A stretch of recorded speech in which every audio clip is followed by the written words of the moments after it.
These days, when you think of an image of the sun, it is likely something that comes from one of the several observatories placed in heliocentric orbits at one of the so-called Lagrange points formed in the Earth-Moon-Sun system.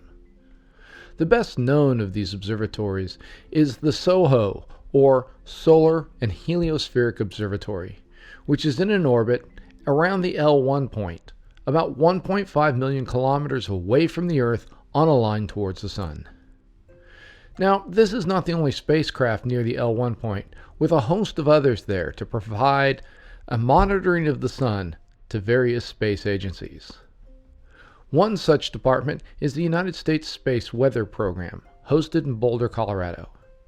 This program's mission is to provide lifetime updates and information about solar events that are likely to impact the Earth's various satellite networks, power grids, and astronauts aboard the International Space Station.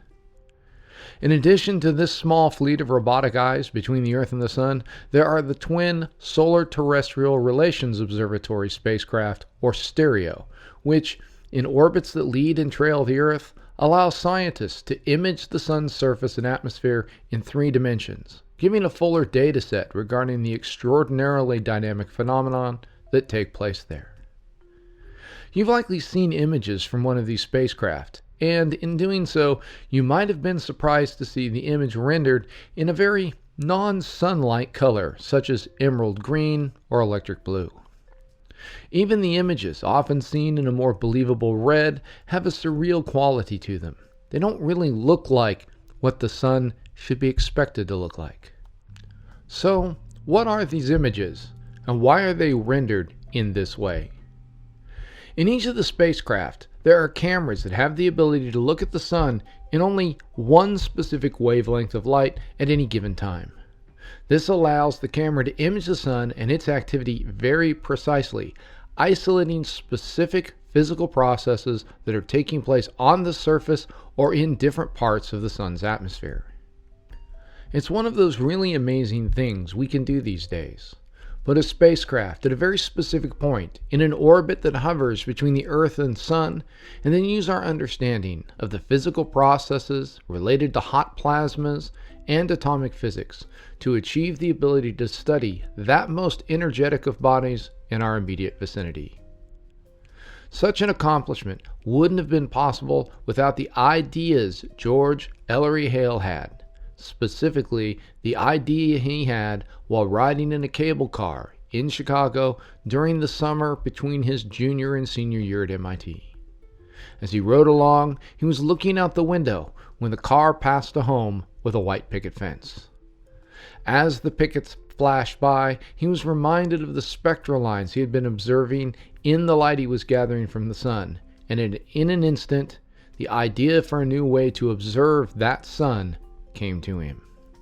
What if, Hale thought, you could create a spectrograph that could travel across an image of the Sun produced by a telescope so that you saw the feature being imaged in one very specific wavelength, like you could observe a person's front yard by watching as it passed by in the space between 2 upright fence pieces. In that moment, the idea for the spectroheliograph was born, and with it and additional advances he would develop, Hale would revolutionize the study of the star nearest us and lead to instruments that would be lifted beyond Earth's atmosphere that would allow us to warn power companies, space agencies, and telecommunications networks of potential geomagnetic storms. In this episode of the Scientific Odyssey, we tell that story. Hello, and welcome to the Scientific Odyssey.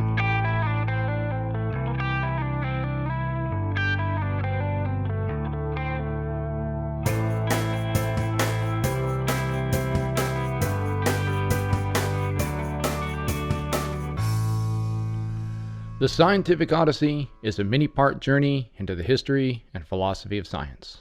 My name is Chad Davies, and I'm the writer, host, and producer of the podcast, where we consider the ideas, processes, and results of over 2,500 years of scientific inquiry and discovery.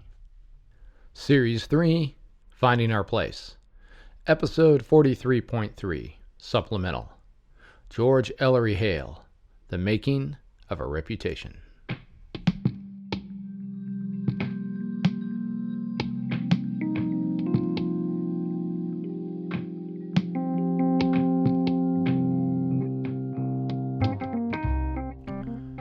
So when last we left our intrepid hero, he had just completed his bachelor's degree at MIT, gotten married to his childhood sweetheart, and set off on a honeymoon trip out to the far west. Yet, to get to that point in our initial episode, there are some things we had to set aside that it would be best for us to go back and pick up. The first of these is actually the invention of the spectroheliograph.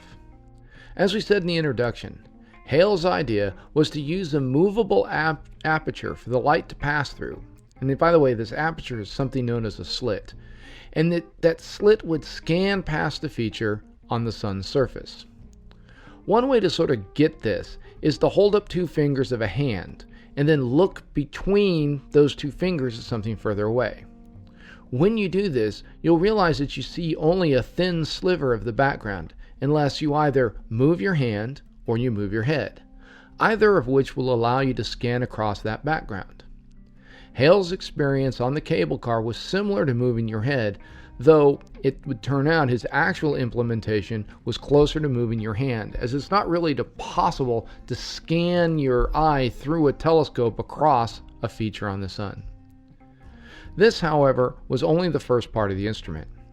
The second part allowed the spectrograph to select a very specific wavelength of light and project the image being scanned onto a photographic plate that moved in tandem with the first slit to create an image of the feature. Now, if this all sounds a bit complicated to you, well, it is. This isn't an easy thing to do. It's why it took Hale, or anyone else for that matter, quite a long time to figure it out. Even though he would write a friend to tell him that the principle is simple and should be able to be implemented just with a minimum of effort, Hale showed that he was ever the optimist, and that minimum effort turned out to be more than a year of work, first at home and then at the Harvard College Observatory, in order to get the first faint images of a solar prominence.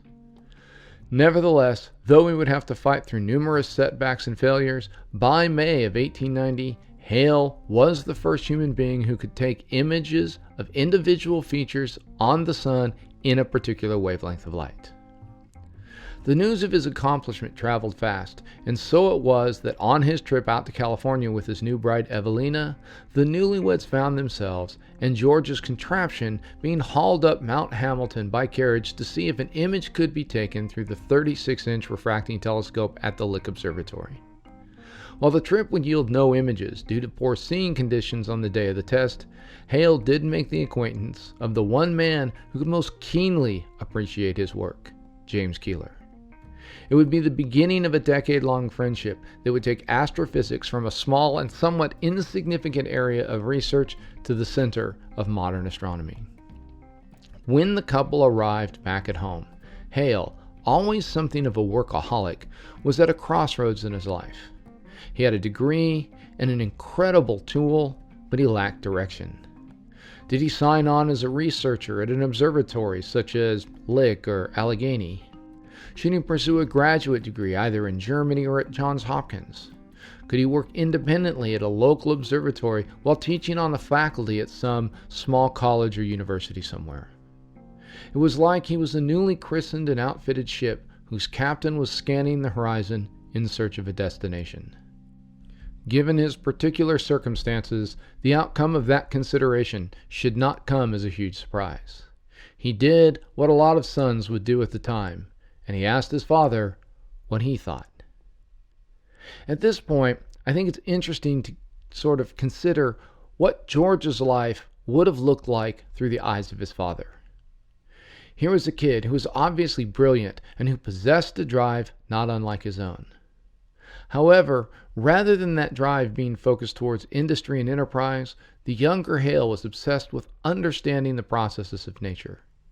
He was both tireless and unrelenting in any quest he set his mind to. So, if you're William Hale, what would it have been like to have had a son who was pushing the boundaries of what was generally thought possible at every turn and then exceeding them?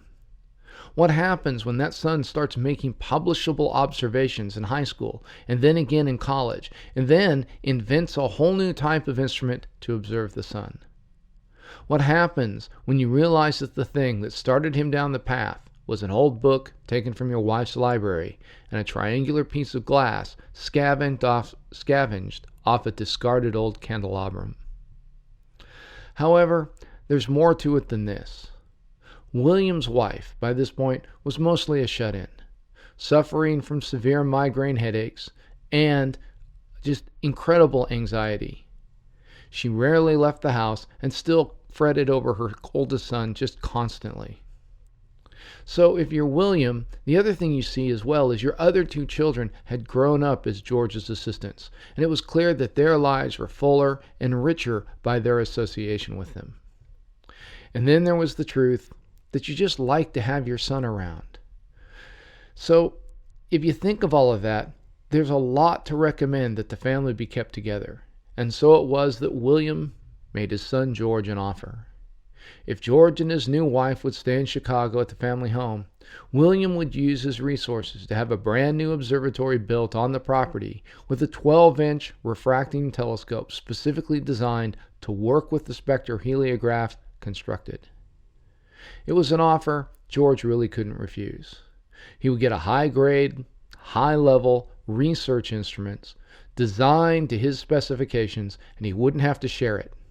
Moreover, he could follow his own research plan rather than having to mold it to the program of another director, say Holden at Lick, who was, during this very time, making James Keeler's life rather unpleasant. There may have been one other motive in William Keeler's offer, and this goes to the nature of George's personality. It may be said that from each parent he inherited something. From his father came a skill with his hands and a mind bent towards mechanical things. From his mother, a love of books and literature. From his father, a drive and energy to achieve and invent. From his mother, a sensitivity and introversion. From his father, the ability to sell people on his ideas, and from his mother, a tendency towards depression and insomnia. Fall and winter were the hardest times for George, when the combination of harsh weather and short days created in him a melancholy that was difficult to shake. As he grew older and his responsibilities increased, these tendencies would become more pronounced. Perhaps William, seeing in his son shadows of his wife, thought that it would be better for George to remain close to the people who loved him most in life. Whatever the reason, with the agreement that William would underwrite the establishment of the Kenwood Physical Observatory, as it would be called, George and Evelina soon called their father's house their home. And it would be a difficult time for the young woman, so used to the activity and social interaction of her family from Brooklyn. Her husband was often absorbed in a career that he just couldn't let go of. And her mother-in-law could not go out on town very often, leading to long, silent days in a home with the curtains drawn. As a way to cope with her new surroundings, Evelina began to read from the great library the family possessed in order to have a voice in a place where ideas mattered most. As the observatory began to come together, George began lecturing on astrophysics and the role of spectroscopy in the sciences at local institutions of higher education, including Northwestern and Beloit College. One of the interesting things I found in my researches was that after giving a particularly good lecture series at Illinois College, wherein he was cited as being a good speaker, he wrote his old MIT chum, Harry Goodwin, that while things did indeed go well, he didn't think he was a very good speaker or teacher. It's probably one of the most interesting and the earliest documented cases of imposter syndrome I've come across in my biographical researches. And so, because of this, for the benefit of any part of my audience who might be students, or to be honest, maybe there's even a larger audience than that, I'd like to take just a moment here to take a digression and talk about this phenomenon and how prevalent it is in the STEM research community. So what is imposter syndrome? Well, it's the idea or feeling that you don't belong where you are, Literally, that you're posing as a physicist or an astronomer or a chemist or biologist or whatever. And that at some point, those who are around you will figure out all of that out, and they'll kick you out of the club and, take your decoder ring. Seriously, this is actually a pretty huge source of discouragement for a lot of students and researchers in the science. You never really feel like you're smart enough or talented enough or good enough to be where you're at, much less successful and able to move forward. To be honest, I struggled with imposter syndrome throughout my entire graduate school career, even after I produced a piece of research that was of really high quality. It caused me to constantly undervalue my contributions, my ideas, and my future in the field. Of course, back in the 90s, no one even talked about this, even though probably 80 or 90% of us were struggling with it. So why do most of us in STEM research fields have imposter syndrome? Well, it has to do with how we perceive the knowledge others have. As a way to understand this, it's useful to imagine a Venn diagram. One of those diagrams where you draw circles and then there's another, you draw one circle and there's another circle that sort of overlaps the first circle at an edge. And in that section where the overlap happens, that's the thing where the two circles have something in common. So you start by drawing a circle in the middle that represents the sum total of your knowledge and your creativity. Then, for each person you interact with, you draw another circle that overlaps your circle at one edge. And that overlap, again, is what you and that other person share in common in terms of your knowledge. Now, when you talk with someone, what you focus on is the stuff in that overlapping zone that you share. Occasionally, you'll move into the area the other person knows, and you don't. Now, from the diagram, of course, that makes perfect sense. And the same thing's actually happening from the other person's perspective as well. The problem is that you don't tend to realize that you're focusing on the area you share.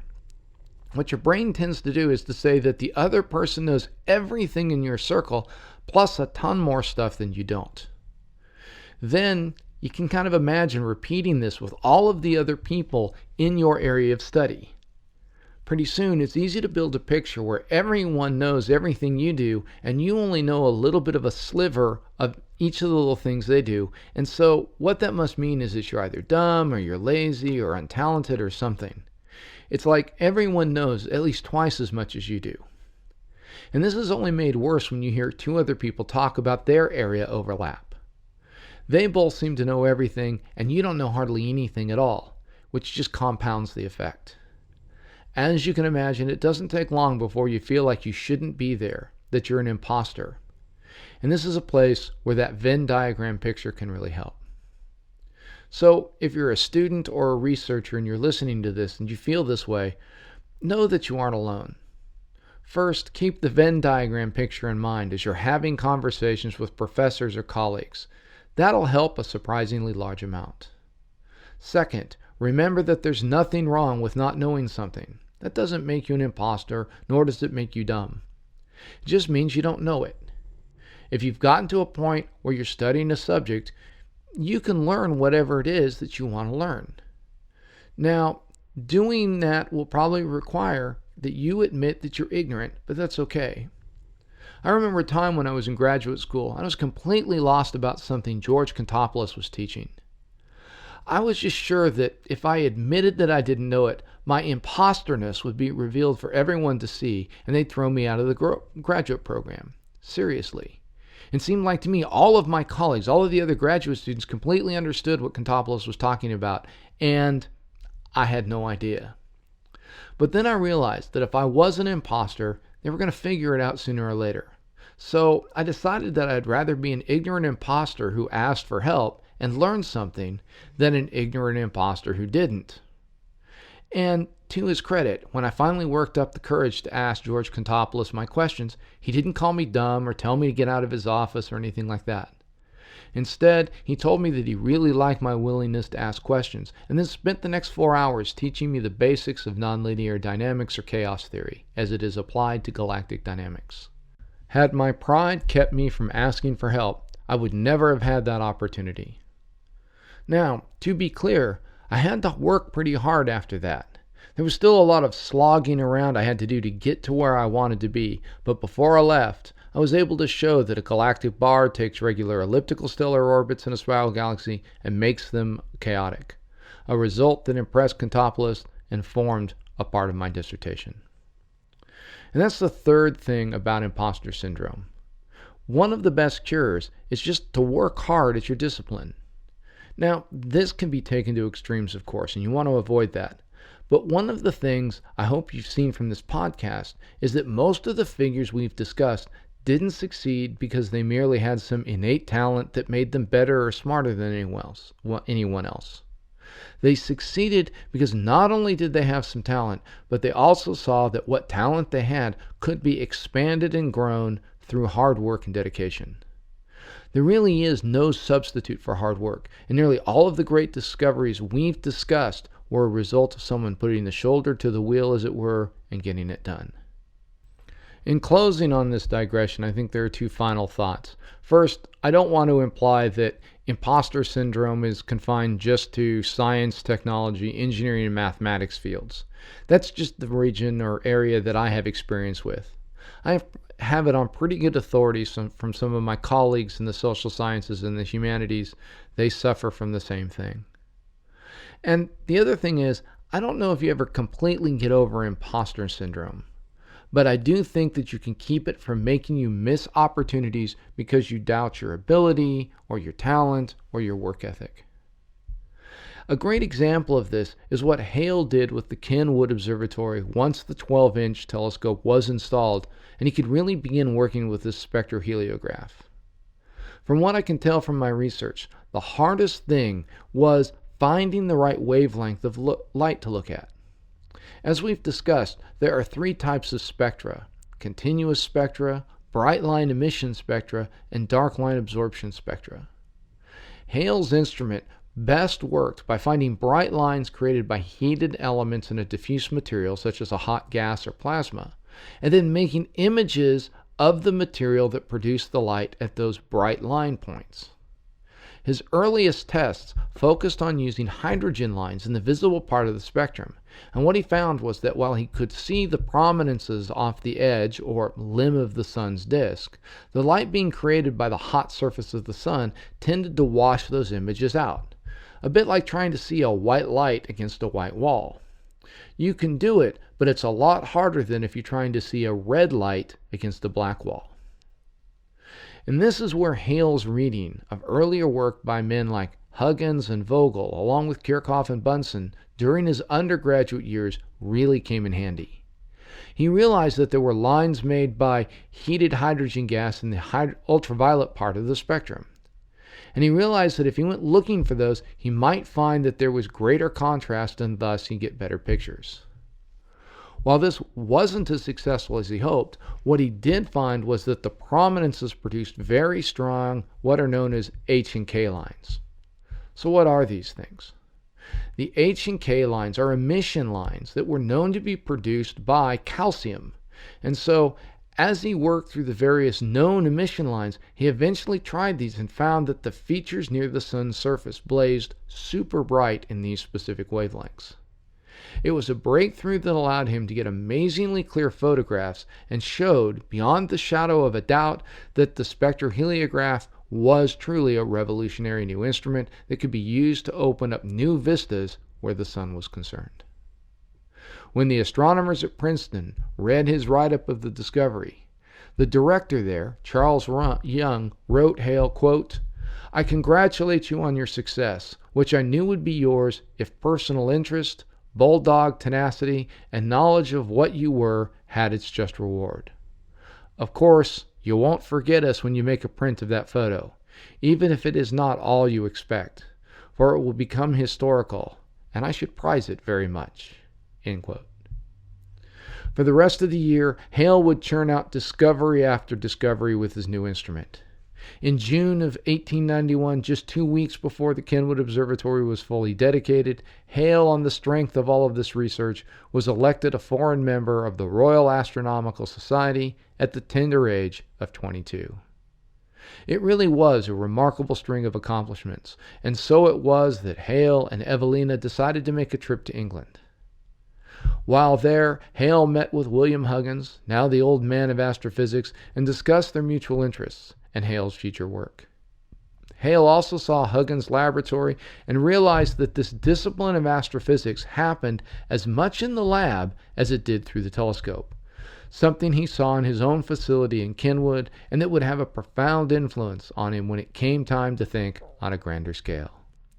He also met with Norman Lockyer, the first to photograph solar prominences in any way, shape, or form, and the man who discovered helium.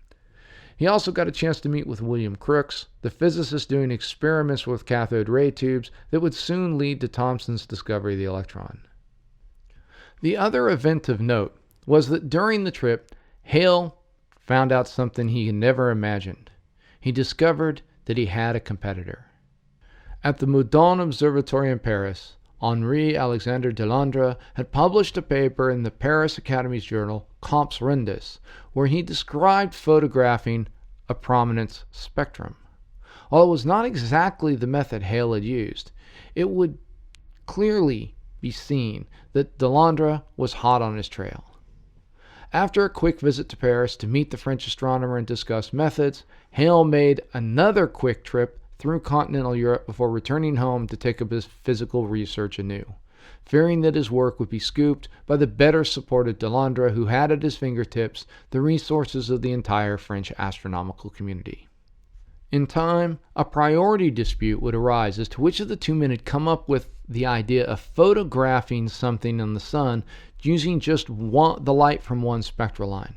And that's a dispute, by the way, that still continues, at least in a few circles today.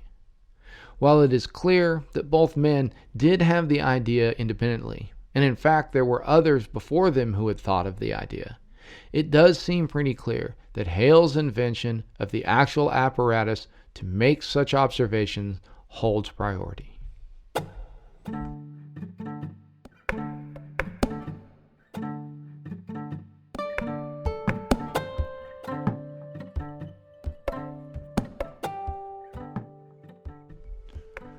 Nevertheless, the race was on, and when Hale returned to Chicago, he found he had allies. Word had gotten out among those involved in the American effort to do solar astrophysics that there was a competition, and if there's one thing that can fire American ingenuity, it's competition. Hale's old friend Brashear had developed a newer version of the spectroheliograph that used a hydraulic system to actuate the motions of the slits and the photographic plate. In delivering the new version of the instrument, he told Hale that his entire machine shop was behind him. Quote, "Every boy in my shop likes to work for Hale. Do not fail to let us know in good time for what you want in order to get ahead of Delandre." End quote. Soon after this improved instrument was delivered, Hale took a stunning series of images that showed a prominence erupting from the surface of the sun in a dynamic series, and documenting the dark absorption lines in the spectrum turning into the bright emission lines as that process occurred. Shortly after this, he took an image of the entire disk of the sun in a single specific wavelength, much like those that you see nowadays photographed by these grand solar observing satellites. And this image showed the prominences all around the disk as well as features on the disk. He could now see all the way down to the sun's surface and make relatively rapid photographs that allowed him to capture images in a short period of time. While all of this was going on, though, there were two additional items that were coming on to Hale's already crowded agenda. The first was the establishment of an international journal devoted to publishing submissions specifically devoted to astrophysics. While there was broad support among the scientific community for such a project, Hale faced opposition from one W. W. Payne, who published an American journal known as the Sidereal Messenger. Payne didn't want the competition for submissions from another journal, and so Hale offered him a compromise. He would join the editorial staff of the Sidereal Messenger, and the journal, in return, would change its name to Astronomy and Astrophysics. In this way, it would blend more popular articles on astronomy with the research-oriented focus Hale sought. The first issue of the new publication was sent to subscribers on January 1st, 1892. And while Hale was not particularly happy with what he now saw as part of a sort of a cross mission or diluted mission journal, he could take solace in the fact that a number of his colleagues sent positive reviews of the venture. The second item was something a bit more complicated. While Hale had been at MIT, he had heard that the Rockefeller Foundation had given $600,000, which was just an enormous sum at that time, to establish a first-class university in the city of Chicago. A donation, by the way, that was matched by any number of other contributors within the city itself. Now, the history of the first attempt to create a University of Chicago is best described as something of a debacle. But in this iteration, which sort of grew out of that first attempt, the organizers had hired a much better man to lead the charge. William Rainey Harper had been one of those child prodigies that had earned his PhD at the age of 18 in Semitic studies, or studies of Jewish and Hebrew sorts of things, and had gone on to achieve a great deal in various faculty positions over the course of the next quarter of a century. Like Hale, he was a profoundly energetic man who could grasp and communicate a vision of a future project with such clarity that others were easily carried along by his enthusiasm. In early 1891, Harper had reached out to Hale and had asked him to consider joining the university's new faculty. However, in doing this, Harper had overreached a bit when he suggested that the Yerkes Observatory be handed over to the university as a part of the deal. Hale, feeling as if the only reason he was being considered for such a position was to allow the university to annex this facility, was rather put off. Though Harper smoothed over the offense, discussions were suspended for more than a year. However, as Hale's publications and discoveries continued to pile up, Harper once again reached out and asked if he might reconsider. Harper mentioned that the university had recruited physicist Roger Millikan to lead the department there, and that Millikan had written to Harper that he considered it of utmost importance that Hale be recruited even before he had come to Chicago. When Hale learned of this, he realized that he was now being sought after not just because he had a research-grade telescope, but because he was thought of as a world-class researcher. Following this, there was a period of back and forth between Harper and the Hale family before William agreed that he would allow the Yerkes Observatory to pass over to the university on the condition that the university would build a new, even larger facility for astrophysical research. With this, George accepted Harper's offer and was named both a member of the faculty of a new research-oriented university and also the director of its observatory on July 26th of 1892. Shortly thereafter, he and his wife took a fishing vacation to upstate New York in the Adirondack Mountains. Now, normally such an excursion would be outside the kinds of things we tend to talk about, but in this case, it was a history-altering event that would take place there. One evening, while sitting on the veranda of his hotel, Hale happened to overhear a conversation between a couple of fellow astronomers who were in the region for a conference, and this conversation included the telescope manufacturer Alvin C. Clark. Clark mentioned that he had in his possession a couple of 40-inch glass blanks that had been ordered by the University of Southern California as part of a project to build an observatory to rival or exceed the University of California's Lick Observatory. Unfortunately, due to the bursting of the California land speculation bubble, USC couldn't pay for the blanks, and so Clark was kind of interested in shopping them around to the right buyer. Hale, recognizing this opportunity, rushed back to Chicago and told Harper about it. Harper responded that the chance was a great one, but that someone had to raise the money not only to buy the blanks, but then to grind them into lenses, mount them in a tube, engineer and build a proper mount for the tube, and then build a right and proper observatory around all of this. The bill, which was estimated to be around $300,000 just for the telescope and the building to house it in, was way outside of the university's budget, at least at that time. So he told Hale to go looking for a benefactor. After a good bit of asking around, office visits, and a whole lot of turndowns, Hale finally got a lead: the trolley car magnate Charles Tyson Yerkes. Now, Yerkes was every bit the Gilded Age robber baron tycoon you can probably imagine. While suave, charming, and gracious when he wanted or needed to be, he had been convicted of embezzlement charges in Philadelphia and had a reputation in Chicago for watering down his stock, ignoring local laws and ordinances, and operating a lot of his business through a, shall we say, network of questionable front businesses. In other words, he was the kind of guy who didn't let silly little things like laws and investors stand in the way of getting what he wanted. And what he wanted, though Hale and Harper didn't know at the time, was good press. He was about to expand, and he needed a good bit of credit to do it. And so when he received a letter from a local boy-made world-class astronomer that offered him a chance to show off a bit of largesse, Yerkes was intrigued, and it didn't hurt that the local boy was the son of another mover and shaker in the Chicago business community. He responded by asking Hale and Harper to call at his office at a time of their mutual convenience.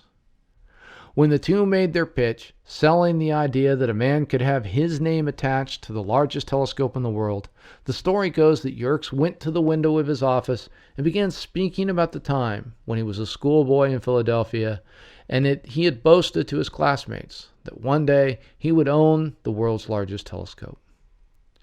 He said, quote, "The Yerkes Telescope. Yes, I'll do it. Build the observatory, gentlemen. Let it be the largest and best in the world, and send the bill to me." End quote. Hale and Harper could hardly believe their ears. Unfortunately, so stunned were they about the whole development that they didn't get any of the money up front, and they didn't nail Yerkes down on a commitment on just how much money that would end up being. You have to understand that once this was done, Yerkes had his publicity stunt that both made him look like a great citizen of Chicago and impressed the city's bankers, and that's what he needed at that moment. If the telescope ever got built, that was a secondary concern, at least at first. Yet, in Hale, Yerkes had made a commitment to a man who was used to being among other men of power and wealth, and so he wasn't going to be easily intimidated or forgotten about. When Yerkes began to balk at the cost of the observatory, Hale was able to hold his feet to the fire. Over the course of the next 2 years, Hale and Harper would fight in what would be a nearly unending battle with Yerkes. But in due time, the observatory would be built near the shores of Lake Geneva, Wisconsin, in the town of Williams Bay. While the whole process was an ordeal for Hale and a source of great anxiety for him, it also taught him valuable lessons about working with men who saw philanthropy as a way to advance their personal brand, as it were. Over the course of the next 3 years, Hale, while trying to shepherd the observatory through to completion, would also try to complete his PhD in sort of an open course study project at several different European universities. Uncharacteristically, he was never able to balance all of the competing demands on his time, and so he never did quite finish his dissertation. However, in each effort, he continued to hone his skills and knowledge of both the physical and chemical processes that produced various spectral lines and features. During this time, most of his scientific work centered on trying to get good photographs of the sun's corona, and though he was unsuccessful in these attempts, he was able to forge a number of relationships with other researchers, most notably James Keeler. And there's this great story about how the two of them really ended up bonding. Hale had decided to try and get photographs of the corona at a high altitude, and so he had chosen Pikes Peak as the location that offered the best chance of getting above the humidity of the eastern two-thirds of the United States, at least in the summer, and also away from the smoke of the various cities. While he reached out to a number of other astronomers to join him on an expedition to the top of the mountain, only Keeler, now the director at the Allegheny Observatory, chose to accompany him on the trip. While the travel out to the mountain was uneventful, and even the trip up wasn't so bad, things after that turned, as we like to say these days, rather epic. As they tried to set up the spectroheliograph, a huge storm blew up that had thunder and lightning and that just most odd and unbelievable phenomena associated with these mountain electrical storms, and that is what they call thunder snow. Before long, they were being lashed with 75-mile-an-hour winds and pelted with hail, and then the temperature plummeted. The two men managed to get a fire going in a crude shelter, and through the night they told stories of their childhood to each other. In the morning, after the storm had moved on, Hale and Keeler tried to get good data, but smoke from forest fires set by the lightning further down the mountain degraded their scene to the point where they just couldn't get good photographs. Nevertheless, in the extremes of the storm, a friendship had been forged, one that would shape much of Hale's thinking going forward. In 1895, there would be several other monumentous developments in Hale's life. The first was that he was able to detect spectral features, very specific spectral features actually, in the sun's spectrum that confirmed the presence of helium beyond Lockyer's initial and original observations. This detection required the most sensitive of astronomical measurements to detect the very fine structure of what's called a line doublet. And this had actually sort of first been observed by William Ramsay on the Earth.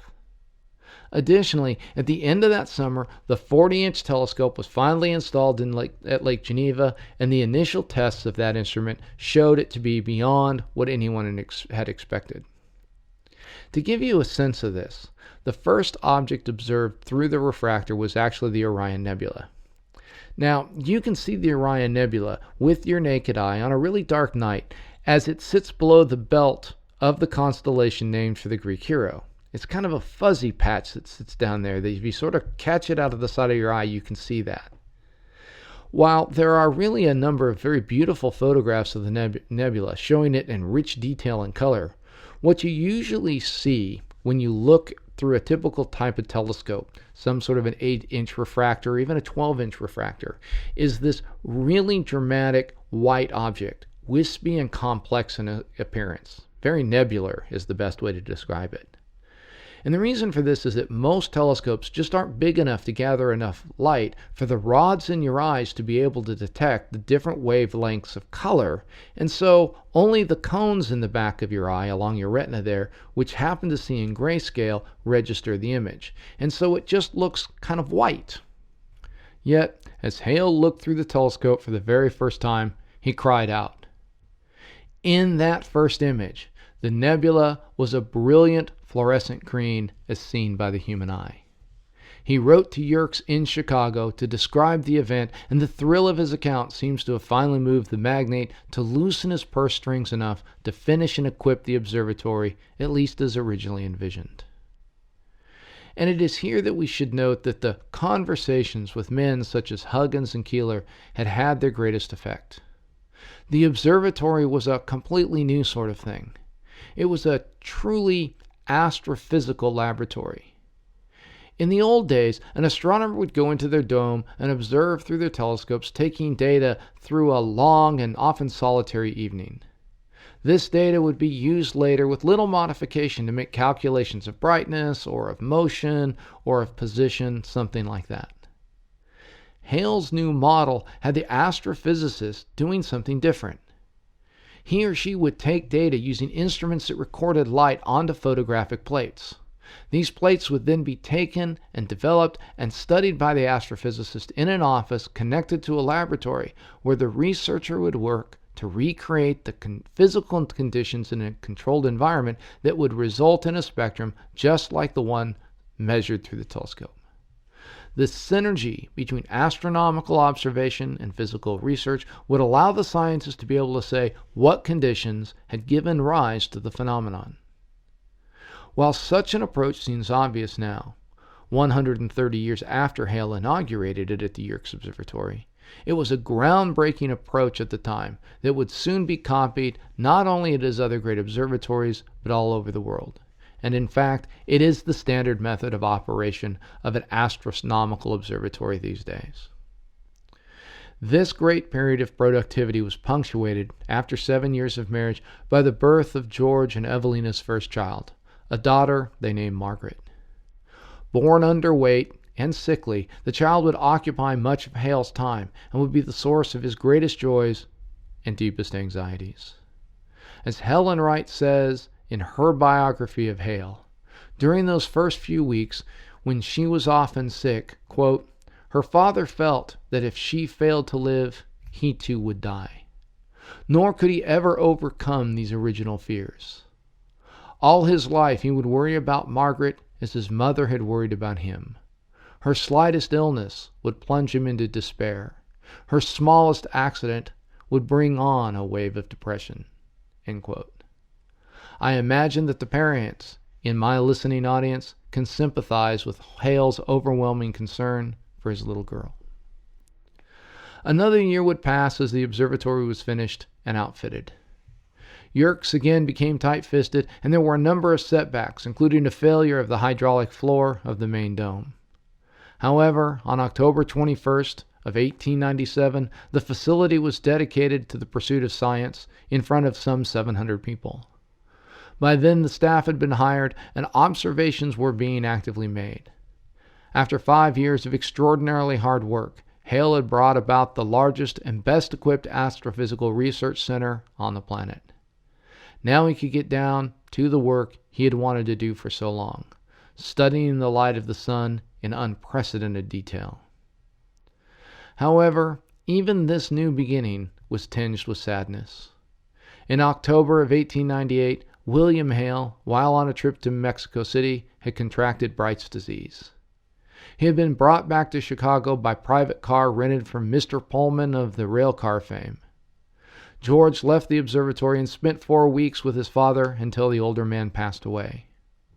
The man who had spent so much time and energy supporting his son's interests and ambitions was now gone, and it left a huge hole in George's life. Moreover, it sparked a true existential crisis, wherein the man who had accomplished so much at such a young age began to question the meaning and value of life. It was a dark period from which Hale took a long time to emerge.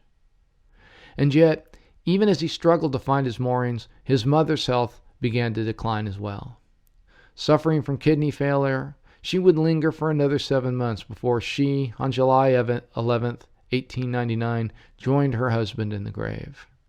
Her suffering had been intense, and in the end, her release was a comfort for her son. During this period, though, the one true light was his own little family and the 2-year-old daughter that brought him great joy.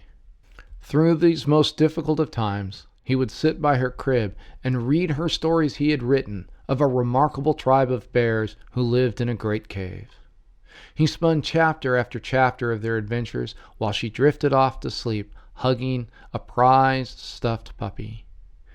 After this, he would rush off to the observatory to see to the work he had let build up while he had been away caring for his parents. Of this work, the biggest was the founding of a new professional society of astronomers in the United States. The idea had first been proposed by Simon Newcomb of the Nautical Almanac Office of the U.S. Naval Observatory in 1897. Hale became the de facto organizer of the project, and by 1899 he held the first ever meeting of what was known as the American Astronomical and Astrophysical Society at Williams Bay. In time, after astrophysics had become an accepted discipline within astronomy, the name was just shortened to the American Astronomical Society. In addition to all of this, a new spectroheliograph, known as a Rumford spectroheliograph, was finally completed at the observatory shops, and it was something that, like much of Hale's work, had been cobbled together from scraps and pieces, as funding for the project was very short. And with this, Hale was able to extend his solar research. The instrument revealed fine details and structures never before seen on the sun's surface, including a structure between the sun's photosphere and chromosphere that Hale would name flocculi. As 1899 came to an end, and with it the 19th century, the Yerkes Observatory seemed poised to open new frontiers and new vistas. Its energetic director, now established as one of the leading astronomers and astrophysicists in the world, was ready to enter the new century with a research program that would seek to answer some of the deepest questions about the stars.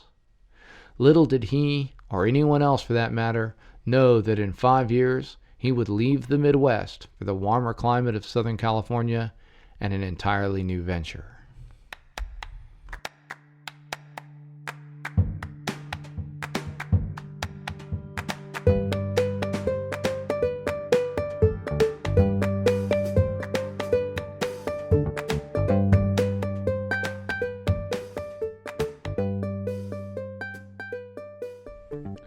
As I bring this show to a close, let me give a big shout out to all of my fellow science communicators out there.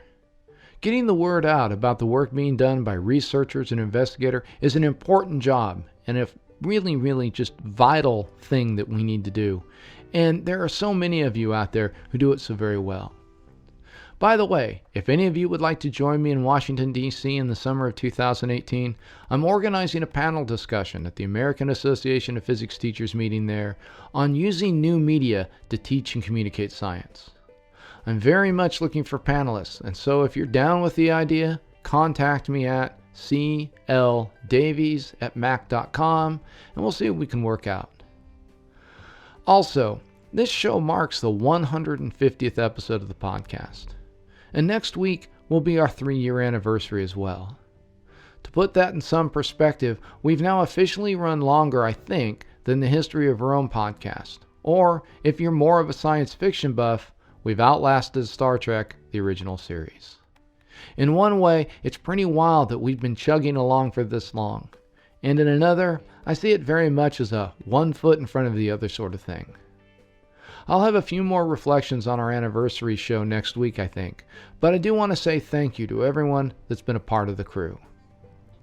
If you'd like to give us some feedback, you can do it at our Facebook page, on our website, thescientificodyssey.typepad.com, which, by the way, sometimes we post some additional information, some images, some things to help clarify what's in the episode, by emailing me at the address I gave just a moment ago, or through Twitter, where I go by the handle @ChadDavies.